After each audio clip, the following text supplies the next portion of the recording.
El materialismo histórico es una generalización científica de la historia, no ajusta a sus conclusiones los hechos del pasado y del presente. Gracias a la teoría y práctica del materialismo dialéctico, es posible afirmar que el avance de la humanidad no depende de fuerzas metafísicas, pues la historia no es escrita por fuerzas misteriosas, por el contrario, es la humanidad la que la teje.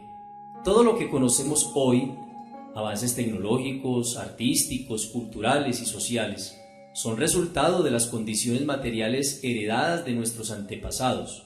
Los vehículos, por ejemplo, son el resultado de la historia humana. Ante una necesidad, el hombre se vio forzado a transportarse, primero por medio de los animales, como los caballos o camellos, posteriormente carruajes, hasta llegar a lo que hoy conocemos como carros, motos, avionetas, etc. La historia es entonces construida a partir de las condiciones objetivas. El trabajo es indispensable en la vida del individuo, en consecuencia, también lo es para la sociedad. El trabajo genera los productos esenciales para subsistir, como lo son los alimentos, el vestuario y el hogar, las necesidades básicas del hombre. Por ende, su importancia es superior a los demás ámbitos sociales. Así, el hombre, luego de satisfacer sus necesidades básicas, se organiza socialmente en el terreno político, en la religión y en la ciencia. De esta manera, el trabajo es la representación del modo de producción, ya sea capitalismo, feudalismo, esclavismo, y este determina todas las relaciones humanas, pues el modo de producción es la base material de la vida de la sociedad. Los modos de producción tienen historia, pero veamos primero cómo la historia del hombre es consecuencia de los medios y de su realidad objetiva. Desde los albores de la humanidad está presente la transformación de la naturaleza, aspecto que diferencia sustancialmente al hombre de los animales, pues estos últimos no modifican su medio, se adaptan. La humanidad progresa a medida que las necesidades lo impulsan. Por ello, en la sociedad comunitarista se desarrollaron las primeras herramientas para cazar y, como el cambio es gradual, así el hombre necesita una herramienta como la retroexcavadora. Las condiciones materiales solo están dadas en la sociedad capitalista para tener tal herramienta. Este cambio gradual se ve reflejado en las armas. Primero una piedra, luego una lanza, arco y flecha, espada, catapultas, hasta llegar a las armas de fuego, todo respondiendo a la realidad material objetiva. Las herramientas y los hombres que realizan a cabo el proceso de producción forman las fuerzas productivas de la sociedad.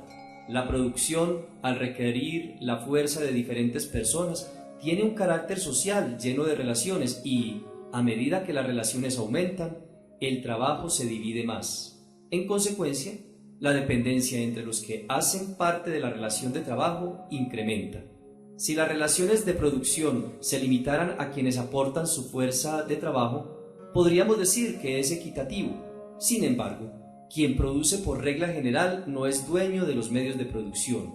En cada sociedad histórica desde la época esclavista, hemos visto que una minoría es dueña de los recursos de producción. Dicha minoría no aporta su fuerza de trabajo, pero la gran mayoría requiere satisfacer las necesidades básicas.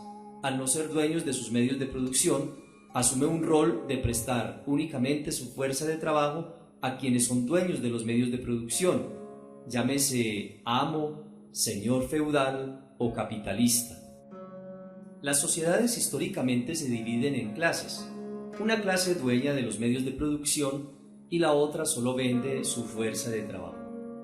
Pero estas clases se necesitan. El dueño de las herramientas necesita quien las opere, mientras el despojado de medios de producción, para poder satisfacer sus necesidades, necesita trabajar, operando dichos medios para subsistir.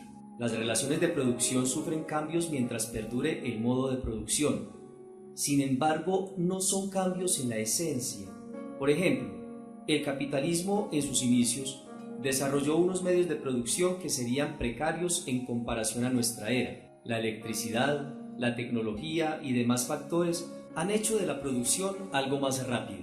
pero la esencia del modo de producción persiste, pues la propiedad privada sobre los medios de producción se concibe igual. Para cambiar esa esencia debe existir el cambio de calidad que describimos en el capítulo anterior, un cambio que suprima las relaciones de producción viejas por unas nuevas. En resumen, un nuevo modo de producción, como lo hizo la burguesía francesa en el feudalismo.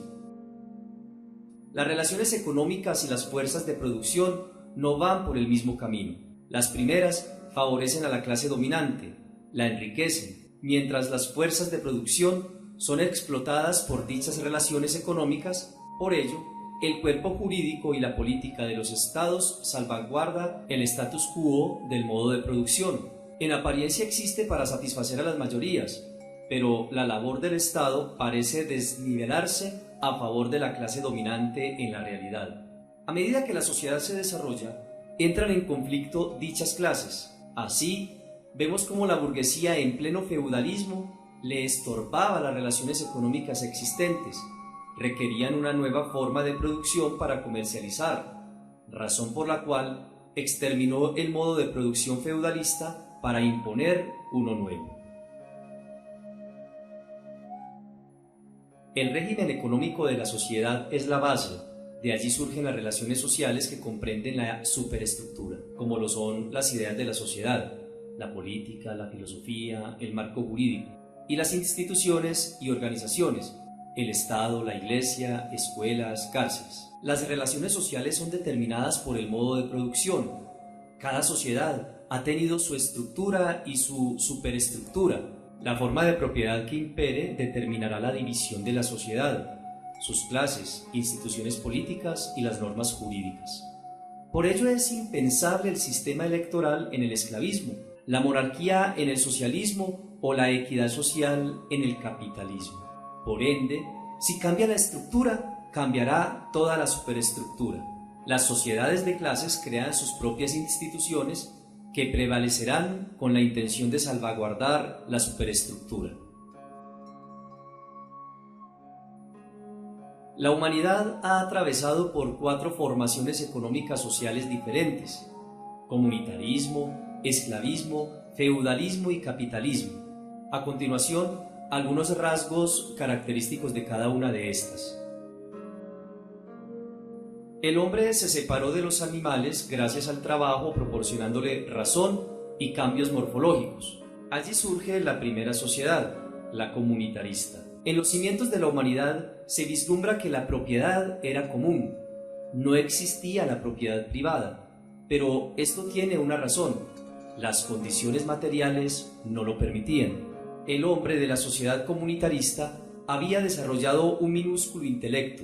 En consecuencia, sus herramientas eran precarias: piedras, lanzas, arcos, todos destinados a satisfacer las necesidades del hombre, como los alimentos, vestimenta, vivienda. Esta sociedad se caracteriza por la caza y la pesca. Las herramientas son encaminadas a ella. Los individuos se agrupan en gens, tribus o clanes. De esta manera, los pocos bienes producidos eran de uso común, aunque en forma precaria. Podía satisfacer las necesidades, así la propiedad era común, se cazaba y se vivía con el apoyo de sus grupos. El alimento, al ser tan minúsculo, no había lugar a acumular, permitiendo de esta manera que no existieran clases sociales. Tampoco se necesitaba de la existencia del Estado.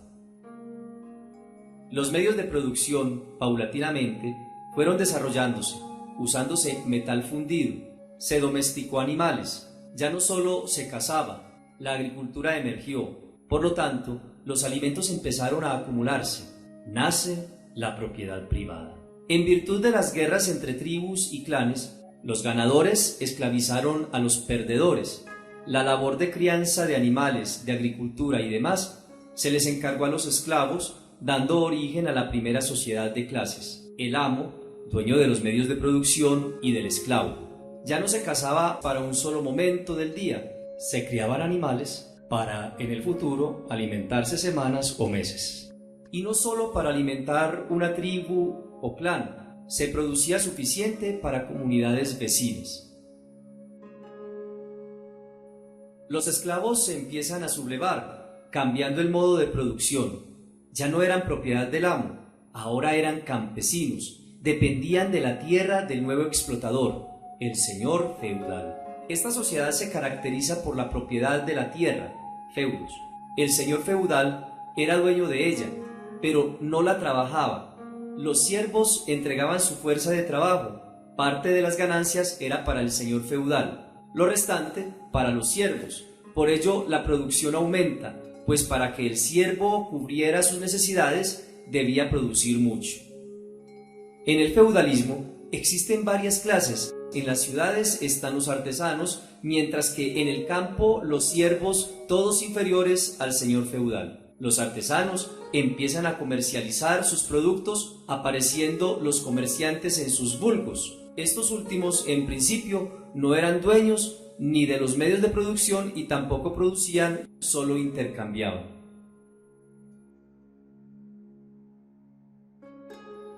La historia de la humanidad, en palabras de Marx, es la historia de la lucha de clases. En este breve resumen se ejemplifica. En primer momento, las clases eran amo y esclavo.